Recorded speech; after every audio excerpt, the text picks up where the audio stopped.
The odd details from the July 13, 2024 attempt to assassinate former President Donald Trump just keep piling up.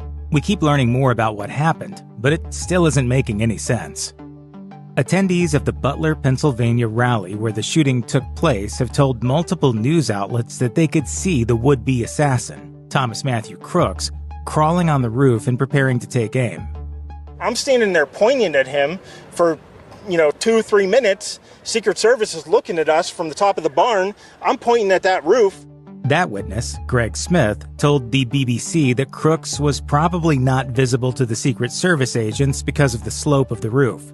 Another witness told CBS News that he saw Crooks on the rooftops, going from one building to another. He also noted that law enforcement was made aware. Many more witnesses had similar stories. A guy beside me looks over and he said, "He has a gun. He has a gun." So if numerous people at the rally saw the shooter well before he opened fire, why didn't the Secret Service and local police act? This seeming negligence has led numerous people, including Elon Musk and Speaker of the House Mike Johnson, to call for Secret Service head Kimberly Cheadle to resign or be fired. Trump's stage was located in front of 3 side-by-side buildings with sloped triangular roofs. There's another smaller building, kitty corner to the stage area, and a larger factory on the other side past some trees. Even though the roof of the building, an AGR International building, was the furthest of all available roofs at around 150 yards, it was certainly within range for an assailant to make a fatal shot with an AR-style rifle like Crooks had. So why wasn't anyone posted up there? ABC News reports that the Secret Service is currently following this exact line of questioning. Crooks was wearing what's been described as gray camouflage while remaining as still as possible once he got in position. After Crooks fired several shots, the Secret Service counter-sniper team at the scene shot and killed him. But they were also quite a distance away from his position, on different rooftops. Where were the agents that seemingly should have been on the AGR building roof?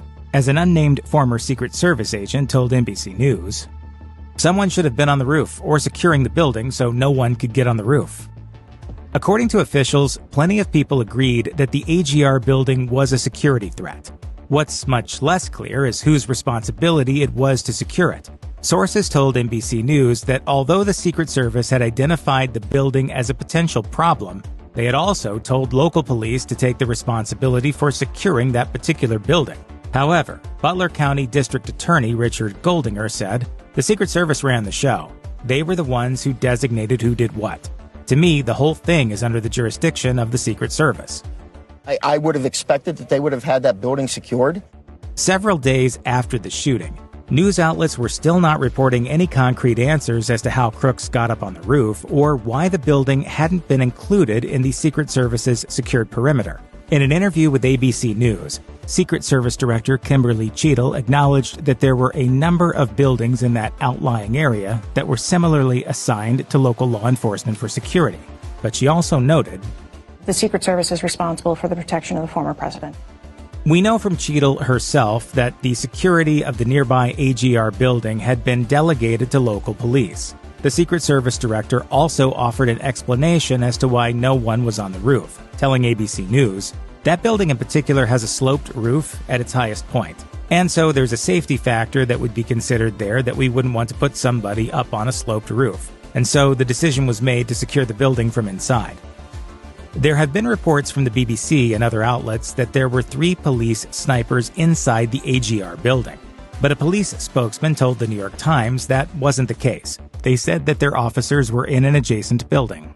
The Times reported that multiple local law enforcement agencies contended that their counter-snipers were positioned on the second floor of a different building and had been specifically instructed to watch the crowd, not to secure buildings.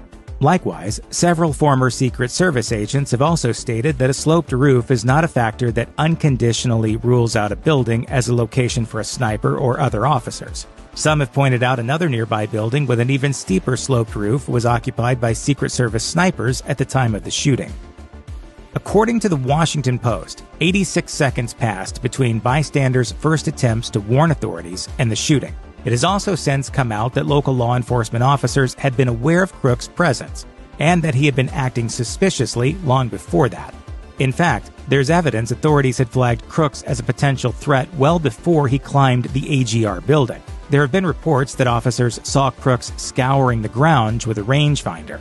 An unnamed U.S. official told NBC News that Crooks had been described as pacing back and forth and behaving in a noticeably strange way while near the magnetometers that had been set up for rally security.